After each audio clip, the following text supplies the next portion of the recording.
السلام علیکم ورحمۃ اللہ وبرکاتہ۔ میرے انتہائی قابل احترام بزرگوں، عزیز دوستوں، بھائیوں، ہمارا کافی عرصے سے بیان نماز کے متعلق چل رہا ہے۔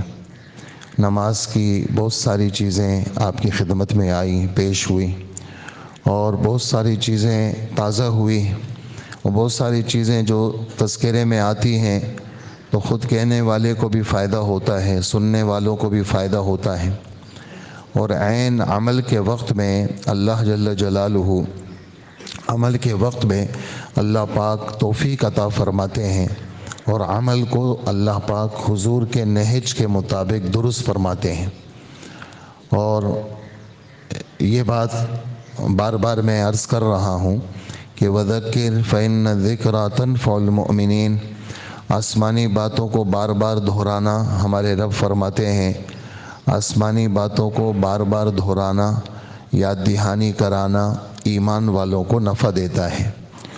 تو یہ باتیں وضو کے متعلق بھی کافی باتیں آئیں، استنجے کے متعلق کافی مہینوں سے یہ باتیں چل رہی ہیں، اور آج کا جو بیان ہے اس میں بھی نماز ہی کے متعلق گفتگو ہے۔ اور نماز کے اندر جو میں نے آیت پڑھی آپ کی خدمت میں، یہ 18ویں پارے کی شروع کی آیات ہیں۔ ہمارے رب ایمان والوں کی کامیابی کا ذکر کر رہے ہیں۔ یقینی اور پکی بات ہے، یہ قد کا ترجمہ ہے۔ قد کا ترجمہ یقینی اور پکی بات، لیکن ہر جگہ نہیں۔ بعض جگہوں پہ قد کا ترجمہ کبھی کبھی بھی ہوتا ہے، اور بعض جگہ قد کا ترجمہ کچھ اور بھی ہوتا ہے۔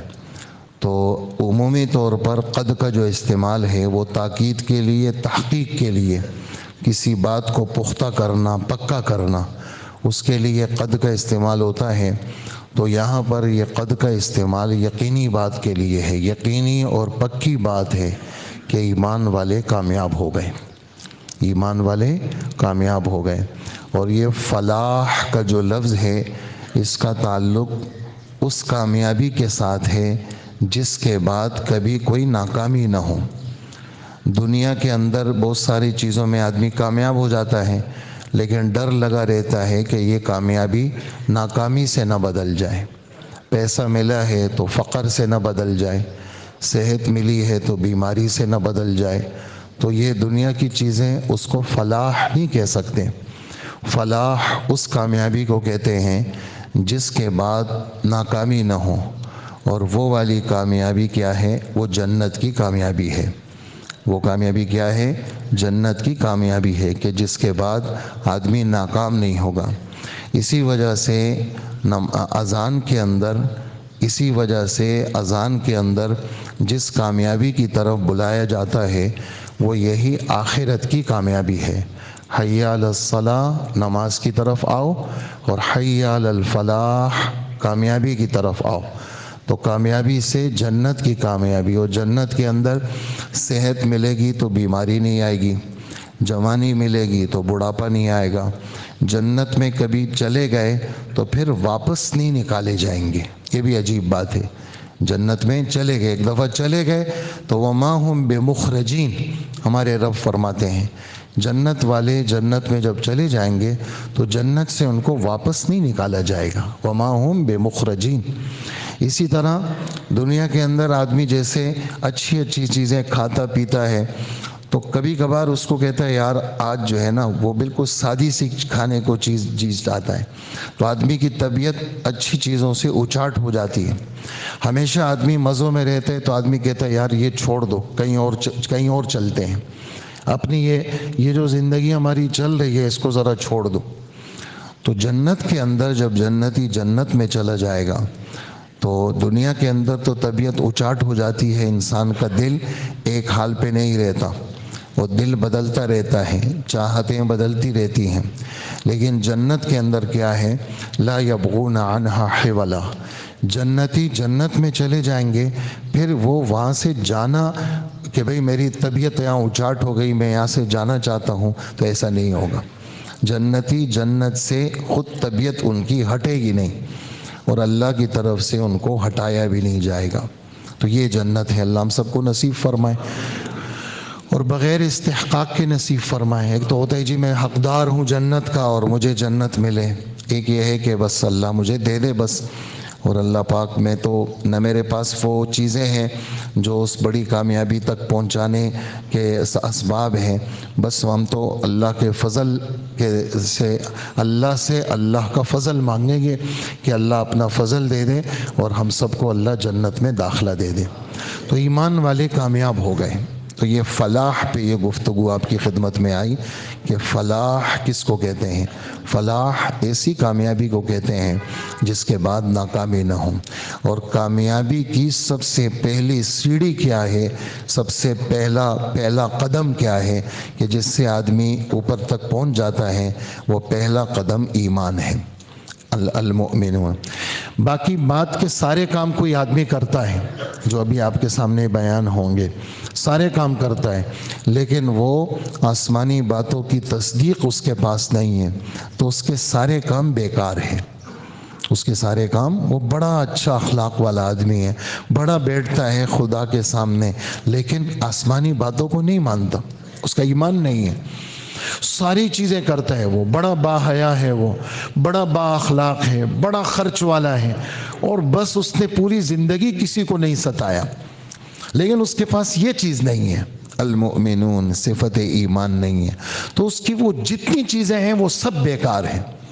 دلیل 19ویں پارے کے بالکل شروع میں اللہ پاک فرماتے ہیں وَقَدِمْنَا إِلَى مَا عَمِلُوا مِنْ عَمَلٍ فَجَعَلْنَاهُ هَبَاءً مَنْثُورًا۔ ہم کل قیامت کے دن ان کافروں کی نیکیوں کی طرف متوجہ ہوں گے۔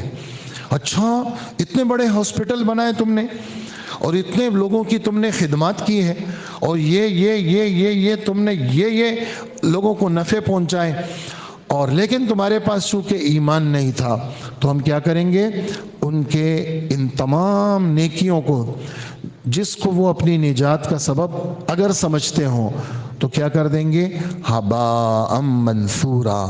ہبا کس کو کہتے ہیں؟ غبار کو کہتے ہیں۔ مٹی بھی تو وزنی ہوتی ہے، وہ تو نیچے آ جاتی ہے۔ مٹی کا جو کچرا ہوتا ہے جس کو غبار کہا جاتا ہے، جو دھول کی طرح یوں اڑ جاتا ہے، بکھرا ہوا دور، منثورا بکھرا ہوا، اور ہباء غبار یعنی کچھ بھی نہیں۔ مٹی بھی کچھ حیثیت رکھتی ہے، وہ تو نیچے بیٹھ جاتی ہے، لیکن جو غبار ہے اس کی کوئی حیثیت ہی نہیں ہے، وہ تو سوائے نزلے کے اور کسی کام کا ہوتا ہی نہیں ہے۔ سونگے گا تو نزلہ لگے گا، سونگے گا تو نزلہ لگے گا، اور جو ہے وہ سامنے آئے گا تو آنکھیں خراب ہوں گی، اس کا کوئی فائدہ نہیں، بے فائدہ چیز۔ تو یہ ان کے عمل یوں تباہ ہو جائیں گے، وجہ ان کے پاس ایمان نہیں ہے۔ تو ہم شکر بالائے شکر، اللہ کا لاکھ لاکھ شکر ہے کہ اللہ پاک نے ہمیں مسلمان بنایا۔ یا اللہ آپ کا کتنا بڑا فضل ہے کہ آپ نے ہمیں مسلمان بنایا۔ اس لیے ہم یہاں آپ کی خدمت میں بات بار بار ہر بیان میں تقریباً آتی ہے کہ اس پر شکر کریں۔ یہ شکر یہاں سے چلے گا، کہاں تک چلے گا؟ جنت میں جب جنتی چلے جائیں گے، 8ویں پارے میں اللہ پاک فرماتے ہیں جب جنتی جنت میں چلے جائیں گے تو جنتی کہیں گے الحمدللہ الذی ہدانا لہذا وما کننا لنہتدی لولا ان ہدانا اللہ۔ یا اللہ آپ کا لاکھ لاکھ شکر ہے، آپ نے ہمیں ایمان کی طرف ہدایت دی، اگر آپ ہدایت نہ دیتے تو ہم مسلمان بھی نہ ہو سکتے، آپ نے کیا سب کچھ۔ وہاں بھی آدمی یہی شکر ادا کرے گا، اس لیے یہاں پر بھی آدمی کو شکر ادا کرنا چاہیے۔ کمی بیشی، پیسے کم ہیں، قرضے چڑھے ہوئے ہیں، پریشانیاں ہیں، گھر میں پریشانی، بیماری لگ گئی ہے، آتی ہے، بیماریاں بھی آتی ہیں، قرضے بھی آتے ہیں، غربت بھی آتی ہے، پر لوگ حاسد بھی بنتے ہیں، جلتے بھی ہیں، لوگ آپ کو گرانے کی کوشش بھی کرتے ہیں، بہت سارے مسائل۔ دنیا مسائلستان ہے، دنیا کیا ہے؟ مسائلستان، مسائل کی جگہ۔ جب سے پیدائش ہوتی ہے اس وقت سے لے کر موت تک مسائل ہی مسائل، لیکن وہ خوش قسمت آدمی ہے جس کے پاس ایمان ہے، تو مومن آدمی کامیاب ہو گیا جناب۔ قد افلح المؤمنون۔ اب ایمان والے کو کیا کرنا ہے؟ اب آج کا ہمارا بیان، ایمان والے الذین هم فی صلاتهم خاشعون، جو دل سے اپنی نمازوں میں اللہ کی طرف متوجہ ہوتے ہیں۔ کیا ترجمہ کر رہا ہوں؟ جو دل سے اپنی نمازوں میں اللہ کی طرف متوجہ ہوتے ہیں. خاشع خاشین عین، اس کا تعلق دل کی توجہ کے ساتھ.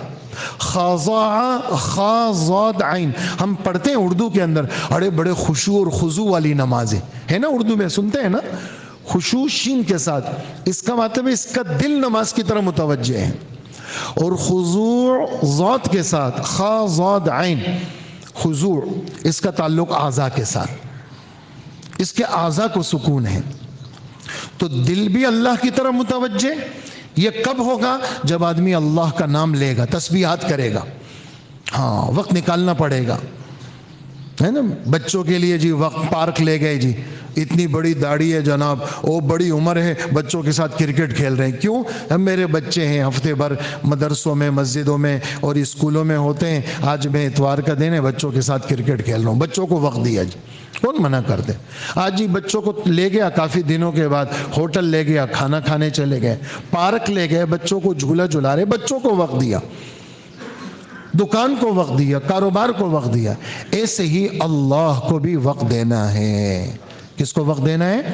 ہاں، اللہ کو. تھوڑا سا بیٹھ جائے اکیلے اور تیسرا کلمہ پڑھ لیں. اور آپ سے میں عرض کروں، مولانا ابراہیم صاحب کا جملہ پیش کروں گا، ہمارے ہندوستان کے بڑے عالم ہیں.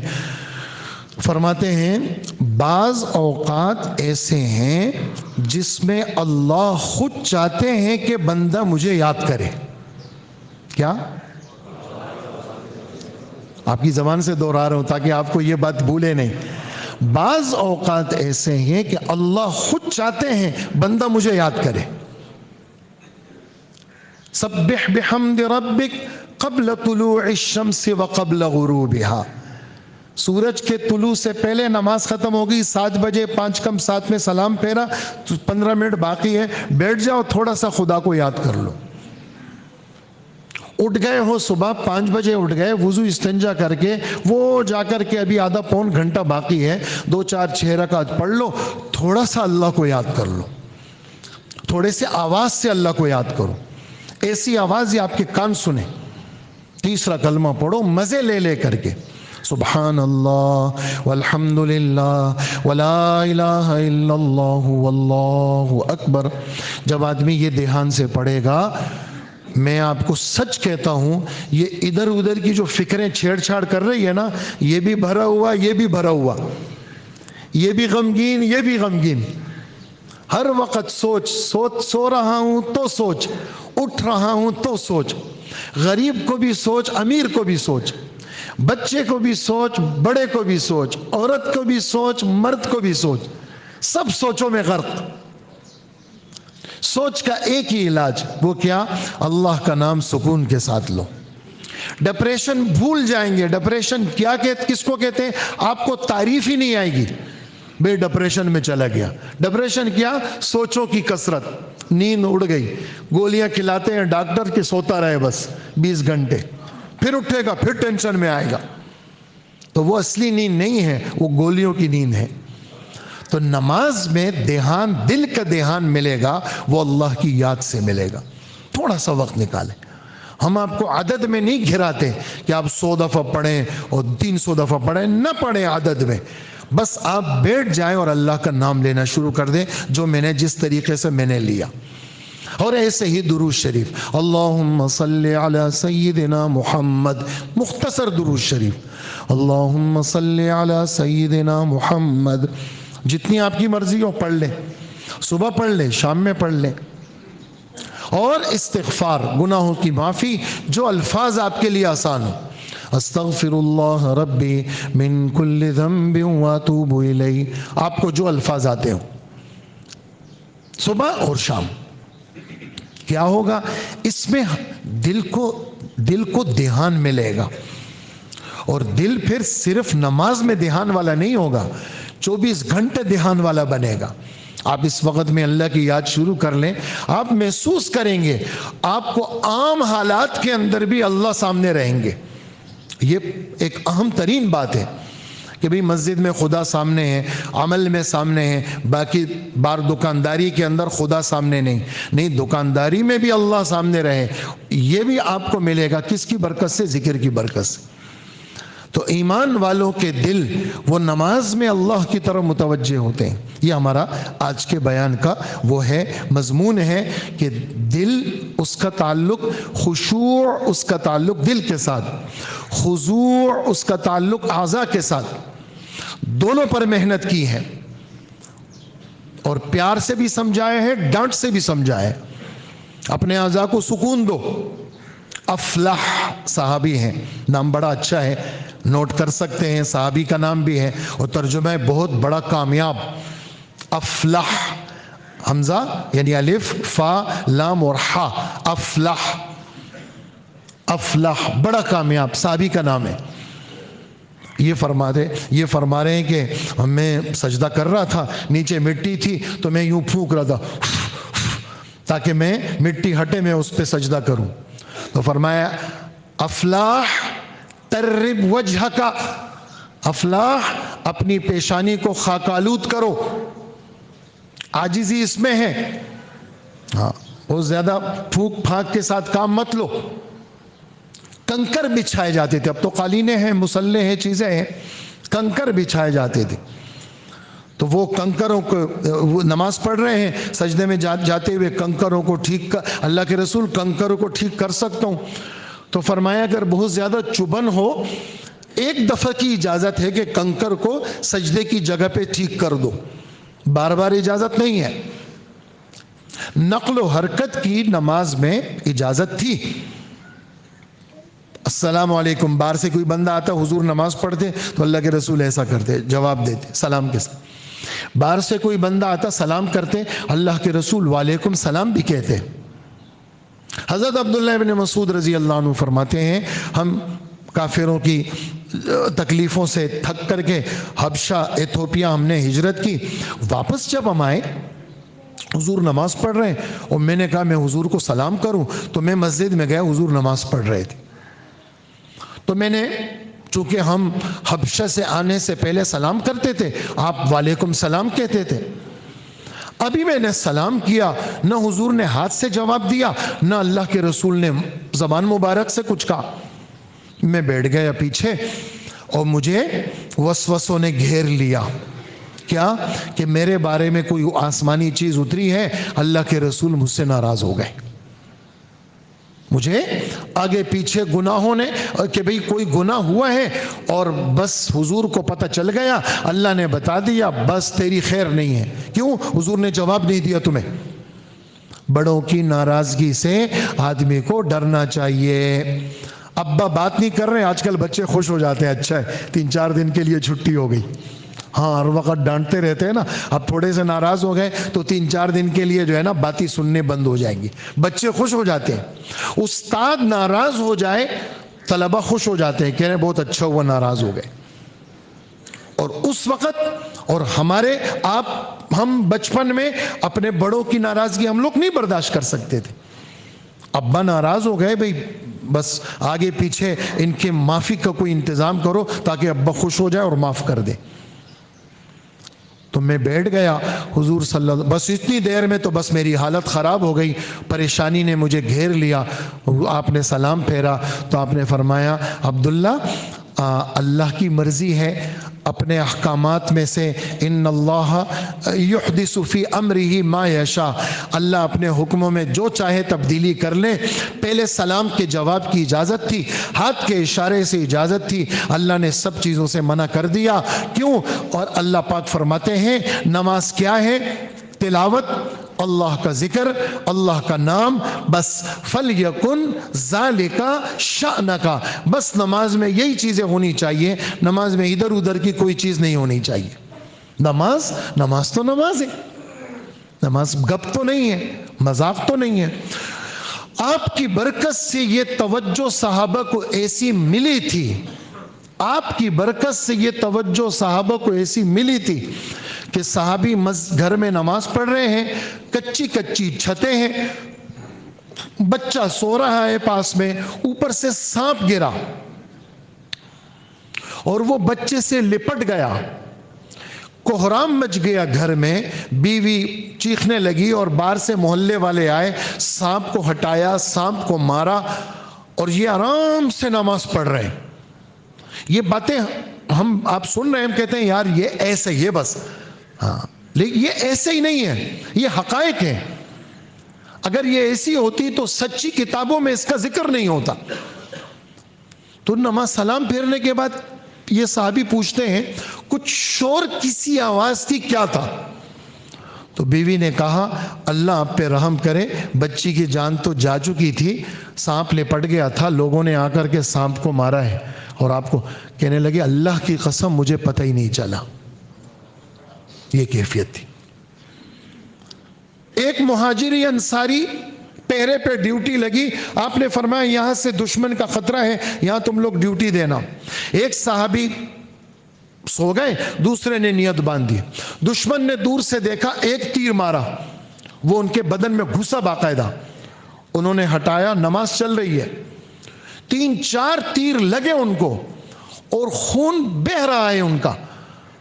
جب اٹھے وہ دوسرے صحابی نے خون دیکھا، پریشان ہو گئے، تو دشمن تو بھاگ گیا، یہ اس کو کہنے لگے اللہ کے بندے جب پہلا تیر لگا تھا تو تم نے مجھے کیوں نہیں جگایا؟ کہنے لگے میں نے ایک سورت شروع کی تھی، میں ایسا منہمک تھا نماز میں کہ میرا جی نہیں چاہا کہ میں اس سے پہلے سلام پھیروں۔ ہماری طبیعت تو ہلکی سی نرم گرم ہو، جماعت چلی جائے، یہاں سے لوگ گزرتے ہیں، یہاں اقامت ہو رہی ہوتی ہے، یہاں سے گپ لگاتے ہوئے گزرتے ہیں، وہاں تک گپیں چل رہی ہیں، 1 رکعت ہو جاتی ہے، وضو میں گپ لگ رہی ہے، 2 رکعتیں ہو جاتی ہیں، اور پھر آتے آتے تیسری رکعت ہو جاتی ہے، اور کھڑے ہو جاتے ہیں، کوئی پرواہ ہی نہیں، جماعت جا رہی ہے، یہاں بیٹھے ہوئے فون سنتے رہتے ہیں وضو خانے کے پاس، اور استنجا خانوں میں کھڑے ہو کے گپیں لگاتے ہیں، نماز جا رہی ہوتی ہے۔ تو یہ نماز ایسی نماز ہو کہ جو توجہ والی نماز ہو۔ تو اس لیے نماز میں ہر ایسی نقل و حرکت اس سے منع فرمایا۔ حضرت ابو بکر رضی اللہ عنہ کی بیوی حضرت ام رومان، حضرت عائشہ کی والدہ، حضرت عائشہ رضی اللہ عنہ کی والدہ ام رومان کہہ رہی ہے کہ میں نماز پڑھ رہی تھی، نماز کے اندر میں ایسے میں ہلنے لگی، تو حضرت ابو بکر اس زور کے ڈانٹا کہ میں نے کہا بس اب مجھ پہ حملہ کریں گے یہ اور مجھے ماریں گے، میں نے کہا بس نماز توڑ کے یہاں سے بھاگو۔ یہاں یہ کیفیت ہو گئی، اور فرمایا جب میں نے سلام پھیرا تمہیں پتہ نہیں ہے کہ حضور صلی اللہ علیہ وسلم نے فرمایا نماز میں سیدھے کھڑے رہو، یہودیوں کی طرح ہلا مت کرو۔ یہودی ہلتے ہیں نماز میں، یہودی ہلتے ہیں اس طرح، تم کھڑے ہو تو ایسے کھڑے ہو جیسے کہ صحابہ ایسے کھڑے ہوتے تھے۔ باغ میں ایک صحابی نماز پڑھ رہے ہیں اور کھڑے ہوئے ہیں، پرندہ آ کے سر پہ بیٹھ گیا۔ پرندہ کوئی ہلتے والی چیز پہ بیٹھ سکتا ہے؟ نہیں بیٹھتا۔ وہ ایسے سیدھے کھڑے ہوتے تھے جیسے کہ بالکل لکڑی گاڑ دی ہو، بالکل نہیں ہلتے تھے۔ اللہ مجھے آپ کو نصیب فرمائے۔ تو نماز میں نقل و حرکت، نماز میں ادھر ادھر دیکھنا۔ اماں جان پوچھتی ہے اللہ کے رسول یہ نماز میں جو لوگ یہ یوں دیکھتے ہیں، فرمایا اختلاس کہتے ہیں، جیسے کوئی چیز میں لے کے جا رہا ہوں اور ایک آدمی آئے یوں لے لیا، کسی چیز، اردو میں اس کے لیے لفظ اچکنا، اردو میں جلدی سے کسی چیز کے لیے لفظ استعمال ہوتے ہیں اچکنا، یوں لے لینا۔ تو فرمایا نماز کے اندر جو آدمی ادھر ادھر دیکھے گا، یہ شیطان اس کی نماز سے رحمت اور برکت کو ایسا لے لیتا ہے۔ ہوا اختلاس یختلسہ الشیطان من صلاة العبد، بندے کی نماز سے شیطان رحمت اور برکت کو ایسے لے لیتا ہے۔ پھر ایک نے پوچھا نماز کے اندر ادھر ادھر دیکھنا، فرمایا نماز میں ادھر ادھر دیکھنا یہ ہلاکت ہے اور تباہی ہے۔ انس لا بد ان تکون ان یکون نظرک حیث ما تسجد، انس تیری نظر جب تو کھڑا ہو تو سجدے کی جگہ پر ہونی چاہیے، ادھر ادھر نماز میں مت دیکھا کرو۔ نماز میں جمائی آئے، فرمایا التثاؤب فی الصلاۃ من الشیطان، شیطان چاہتا ہے تمہاری نماز کو تباہ کرنا، نماز میں. اور پھر ہمارے نبی نے یہ الفاظ چونکہ حضور نے فرمائے ہیں، میں آپ کے سامنے اسی طرح سناؤں گا. فرمایا تم جب نماز میں جب تم کرتے ہو کہ شیطان ہنسنے لگتا ہے، کہ دیکھا میرا جال اس پہ چل گیا اور یہ میرے جال میں پھنس گیا. اور کہا کہ جب تم نماز میں جمائی لے کے ایسی آوازیں نکالتے ہو تو شیطان ہنستا ہے اور ایک دم تمہارے منہ میں داخل ہو جاتا ہے اور داخل ہو کے پھر اپنی کاروائی کرتا ہے. اس لیے فَلْيَقْضِمْ مَسْتَطَاعَ، تم میں سے کسی کو جمائی تنگ کرے تو تم کوشش کرو اس بات کی کہ اس کو دبانے کی کوشش کرو. نہیں دبتی ہے، بہت زیادہ آ رہی ہے، تو یہ سیدھا ہاتھ، چونکہ کھڑے ہو نا، سیدھا ہاتھ، ویسے تو الٹا ہاتھ، سیدھا ہاتھ یوں اپنے منہ کے اوپر رکھ دو تاکہ تمہارا منہ کھلے نہیں، شیطان اس میں داخل نہ ہو. اور جن لوگوں کو کثرت سے یہ جمائیاں آتی ہیں، ہمارے استادوں نے ایک بات فرمائی، وہ بچپن میں اپنے استادوں سے سنی تھی. فرمانے لگے یہ سوچا کرو کہ نبیوں کو کبھی بھی جمائی نہیں آئی. کیا سوچا کرو؟ کہ جب یہ سوچو گے نا تو یہ کیفیت ہٹ جائے گی اور جمائی کی کیفیت ختم ہو جائے گی. جمائی کی کیفیت ختم ہو جائے گی. جن لوگوں کو ایسی بیماری ہے، بار بار جمائی آتی ہے، کہ یہ سوچ لو تو اللہ پاک یہ کیفیت ختم کر دیں گے. تو نماز کے اندر کا یہ شیطان کی طرف سے. اور نماز کے اندر فرمایا ادھر ادھر نظریں نہیں. نماز کے اندر کہا کہ نماز کے اندر بعض لوگ کھڑے ہو جاتے ہیں، یوں کھڑے ہو گئے، سر کھجا رہے ہیں، چہرہ کھجا رہے ہیں، کوئی داڑھی کو سیٹ کر رہا ہے، کوئی بالوں کو سیٹ کر رہا ہے، نماز چل رہی ہے. ایک رکن کے اندر ایک دفعہ کی تو اجازت ہے، دوسری دفعہ کرنے پہ نماز مکروہ ہوگی اور تیسری دفعہ کرنے پہ نماز ٹوٹ جائے گی. اس کا خیال رکھیں. نماز کے اندر پرسکون نماز کے اندر سجدے کی جگہ پہ نظر، نماز کے اندر اعضاء کو سکون. جیسے میں نے عرض کیا الذین هم فی صلاتهم خاشعون، خشوع کا تعلق، ایک صحابی نماز پڑھ رہے ہیں اور نماز میں نظریں بھی جا رہی ہیں اور ہاتھ بھی ہل رہے ہیں. کیا فرمایا؟ اگر اس کے دل میں خشوع ہوتا تو اس کے اعضاء کو بھی سکون ہوتا. چونکہ اس کا دل ادھر ادھر ہے اس لیے اس کے اعضاء کو سکون نہیں ہے. اس لیے نماز پر اثر بنے، نماز ایسی بنے جس کی برکت سے آدمی خدا کے قریب ہو جائے. تو نماز کیسی ہو؟ جیسے میں یہ کافی دنوں سے بات چل رہی ہے، ایک نماز کا ظاہر بھی ٹھیک ہو، ایک نماز کے قرات بھی ٹھیک ہو، اور ایک نماز کا باطن بھی ٹھیک ہو. کہ میں اللہ اکبر سے لے کر السلام علیکم ورحمت اللہ تک اپنے آپ کو کس کے سامنے کھڑا ہوا سمجھوں؟ میں اللہ کے سامنے کھڑا ہوں، اللہ کے سامنے کھڑا ہوں. تو یہ چیزیں، یہ کچھ منتشر سی باتیں تھی. ہاں ایک چیز رہ گئی جو میں نے 2 حدیثیں آپ کو سنائی، وہ یہ ہے کہ ہمارے نبی صلی اللہ علیہ وسلم نے نماز میں اختصار سے منع کیا ہے.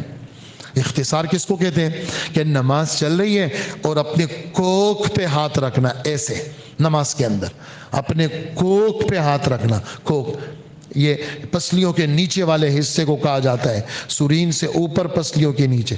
اس سے منع فرمایا، نماز کے اندر ایسی چیزوں سے منع فرمایا.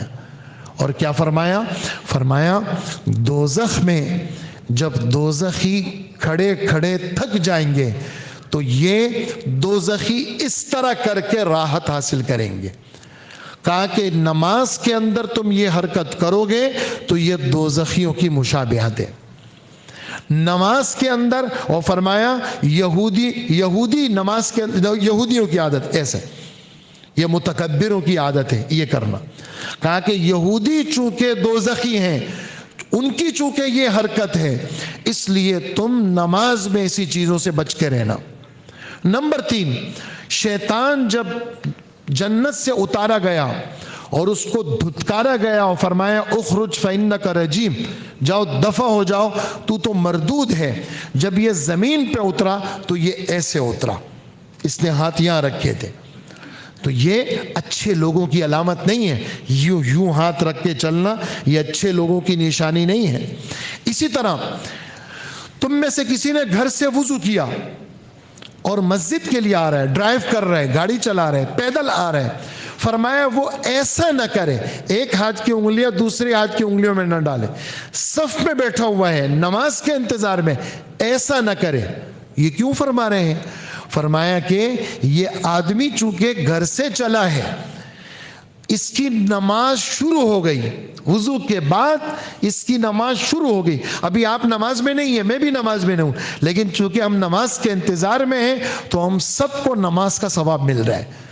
تو ہر وہ عمل جو نماز کے اندر ممنوع ہے، نماز کے انتظار کے اندر بھی ممنوع ہے۔ ویسے ہی آپ کہیں اور ہیں، نماز کے انتظار میں نہیں، ایسے بیٹھنے سے منع نہیں ہے، حضور بھی بیٹھے ہیں، لیکن جب مسجد میں ہیں، نماز کے لیے چل رہے ہیں، تو پھر اس طرح کرنے سے آپ نے سختی سے منع فرمایا۔ ہر وہ عمل جو نماز میں ممنوع ہے، وہ عمل وہ نماز کے انتظار میں بھی ممنوع ہے، کیونکہ نماز کا انتظار بھی وہ نماز کے حکم میں ہے۔ ان باتیں پر اللہ مجھے بھی عمل کی توفیق عطا فرمائے، آپ کو بھی نصیب فرمائے، اور توجہ اور دھیان والی نماز اللہ ہمیں نصیب فرمائے۔